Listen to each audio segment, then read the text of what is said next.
What is good, everybody? Hope you having a great day today. Happy Friday! What's up? Hope you guys doing good today. Today, I want to bring you guys alive and just telling you the truth, man. You know, the thing is, there's so much information out there when it comes to our fitness journeys. There's so much to do, so much to add, subtract, remove, restrict. And you guys hear 1,000 different things. You guys hear people say, oh, calories in, calories out. It works. And you hear people saying, calories in, calories out. It doesn't work. You hear people saying count your macros. It works. You hear people saying don't count your macros. It doesn't work. You hear people saying, oh, just do cardio. It works. You hear people saying just strength train. It works. And you hear people saying do a mixture of both. It works. And it's fucking confusing. It's like what works and what should I be doing? And today I want to simplify that for you guys. And I want to start with this at first, right? When it comes to this journey, it's what works best for you. And this is why I always say if you can't figure it out, and you're at the, let's say, tier one, where you're just trying to get started and you haven't worked out at all, you haven't eaten right at all, you haven't really done anything that's been structured, I would say go towards somebody that actually will give you that. Either pay for it, either ask for it, just do something. Because at the end of the day, if you can learn from somebody who's been doing it for years, you're more likely to get rid of all the guesswork. You're more likely to actually get solid information that you could utilize to give you some solid results. And that's the biggest thing, guys. When we can't attain a certain goal, it's usually due to lack of information or due to lack of, let's say, a certain system or process. And when you're lacking in these areas, you have to get better at them. And to get better at them, we just need to learn more. We just need to know more, right? So here's what I want to do. When it comes to your journey, there's a few ways you need to look at it, right? One, I would say look at your lifestyle. What are you capable of doing? Because here's the thing, guys. And for me, this is why I'm fully authentic to people. When it comes to like coaching you, I will, let's say if you want to be part of my team, yeah, I can help you. But here's the thing. If let's say you're not in the right space, the right mindset, or you're not in the right realm or right chapter of your life to do so, then I don't think it's for you. For example, one of my students, literally, she joined me and she was a student in the past. And one thing that she was doing is she was tracking macros. I looked at her macros. I'm like, hey, you're tracking, but it's inconsistent. Let's remove it because it's causing you to overwhelm yourself. It's causing you a burden. Why? Girl, you got 2 kids. You work a full-time job. You got to take care of those kids. You got to feed them, change the diapers, a newborn, and you're working in marketing, and you're traveling while working. Girl, you don't need to track macros. So here's what we need to do. We A, need to increase the quality of your food. We B, I'm going to give you a list of foods and recipes that you can utilize throughout the week. So therefore, you're more engaged with your meals. But most importantly, you're within that moment. You're not thinking about numbers. You're thinking about, oh, let me actually just eat and feed me and my family. See how easy that is? Now, it's less overwhelmed. She has more energy. She feels more confident about what she's eating. But most importantly, she's losing weight even though she's not counting macros. And she's only eating 2 meals a day. She doesn't eat breakfast because she's always up, boom, gone. And that's okay. Sometimes it's not for you. That's the biggest thing, guys. You have to adjust it to who you are. If you're the type of person who can track macros, another example, my student Sahiba, she can track macros. She's been with me for the past 2 years. When we first started, she wasn't really tracking that much. And she wanted to know a little bit more about it.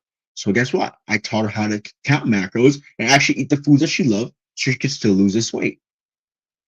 And she's still tracking macros ever since then. She hasn't stopped tracking macros. It's boom, boom, consistent. And it's off the charts because it works for her. And it gives her clarity. It gives her focus. So what I just share with you guys. 2 people, totally different ends of the spectrum, still getting results. So what I want you to do is to stop overwhelming yourself on the process and what you need to do and just do it. Just do it and figure it out as you go. If you're, let's say, you're the type of person who wants to get a coach, get a coach. But if you're the type of person who say, okay, I just want to do it by myself, and you want to do it by yourself, you need to take it slow. Don't overwhelm yourself. Start with one thing. Start with the gym this week. Include 3 times a week. And when it comes to your meals, just focus on quality of food, especially if you don't know anything about calorie counting and macros. Do not try to learn about it because it will confuse the hell out of you. And if you do want to learn about it, I got a free guide for you. Let me know and I'll send it over. I'll show you right now. It's a free guide that shows you how to use MyFitnessPal, how to check your macros and everything, right? But that's if you want to. But the biggest thing I always say is take it slow. Take your time. Don't speed this up. Build successful habits within your lifestyle that can last your lifetime.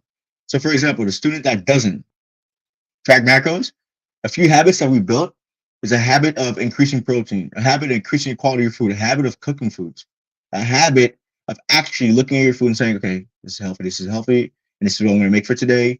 Okay, cool. I'm going to make this for me and the family, and it's everybody's eating healthy. Another habit could be macro tracking, but it might not be for you, and it may be for you.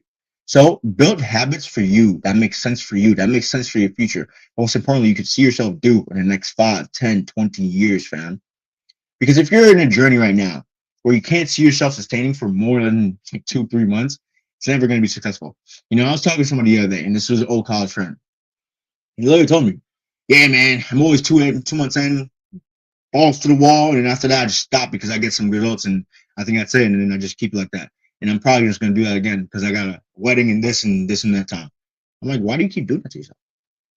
Like, for real. Why do you keep going balls to the wall for 2 months and then crapping out the rest of the year? Like, that makes no sense to me.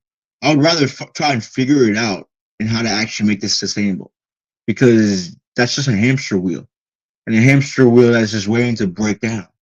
You need to put yourself in the best position so you could succeed. And that doesn't necessarily mean I have to track. Doesn't necessarily mean I have to go to the gym and strength train 5 times a week. No. It could be I go to the gym 3 times a week, I strength train, I go once and I just do cardio and abs. You know? It could be I work out from home and I love it, I enjoy it, and my kids join me with it. And just some people can't work out at home. Some people are like, yeah, I can't. My kids will be all over my back, probably break my shit. Seriously, you know, you gotta be smart. You gotta be smart, but most of all, you gotta think of you and the situations that you're currently at. And that's why I always say, when you join a program, don't look for something that's cookie cutter that works for everybody. No, because guess what? It doesn't work for everybody. It's what works for you. What works for you, who you are as a person. Because at the end of the day, fam, it's your fitness journey. Key word, your. It's not his, it's not hers, it's not mine, it's yours. And even when it comes to like the things that I do, the things that I do on a daily basis, like the things I eat, it might work for some of you. But some of you might be like, ew, how you eating that? And for some of you, like, I would eat it. I'm going to do it for a month, see how it goes. And then you do it for a month, you don't like it, like, yeah, Carl's crazy. It happens. And that's the thing. Like, that's the thing about this world. I love when people have opinions about things. When you have an opinion and, you know, you're willing to express your opinion, I love it. Even though it may not be in the same thing as me, I love it because we're talking. We're conversating. We're building community. And that's what it's all about. But most importantly, just focus on you. Focus on you, your journey, and what actually works for you. And I'm going to show you guys this real quick. So if you want this is just a guide on how to track macros. Can I share my screen? There it is. Macros made easy. You guys can have this. It shows you how to use MyFitnessPal. Shows you what to do in the gym, what are macros, how to calculate your macros, give you some examples, what to do when eating out, as well as just, congratulating you for reading the ebook if you want it. But if you don't want it, that's okay too. But overall, guys, one of the big things I would say is put you first. Put you first. Keep going. Keep crushing it. And at the end of the day, it's your journey. It's nobody else's. Be smart about it. Be intentional about it. Be focused about it. But most importantly, pay attention to the little details that sets you apart. Sometimes you may not eat breakfast. Sometimes you do. Sometimes you may not eat lunch. Sometimes you do. Do what works best for you, because you will find what works best for you through trial and error. But don't just do something because you just see it working for your friend. Do it because you actually want to do it for yourself, and you see yourself doing it for the next 5, 10, 20 years. It's all about long-term, fam. Like, the biggest thing I always tell fitness people like that just want to join the fitness community, or people that have been to fitness and they just keep failing, is you keep looking for short-term. That's why you keep failing. If you had a long-term mindset, you would have figured it out by now. Long-term means I'm willing to be patient with myself so I can learn these things. Long-term means I'm willing to sit down with myself and audit what I'm eating and actually say, okay, cool. This is where I can be better. Long-term means I'm willing to listen to my body, better my mindset, and better my relationship with food over time, not in a short time. So chase long-term, not short-term. With that being said, fam, I hope you guys have a great day. Stay beautiful, stay blessed, and remember, focus on you. Enjoy your weekend. Remember, control what you eat in the weekends. And I'm not saying control it to where you're eating like rabbit. No. Have a high-protein breakfast, have a high-protein lunch, and enjoy yourself in the afternoon. With that being said, I hope you have a great day. Stay beautiful, stay blessed. Peace!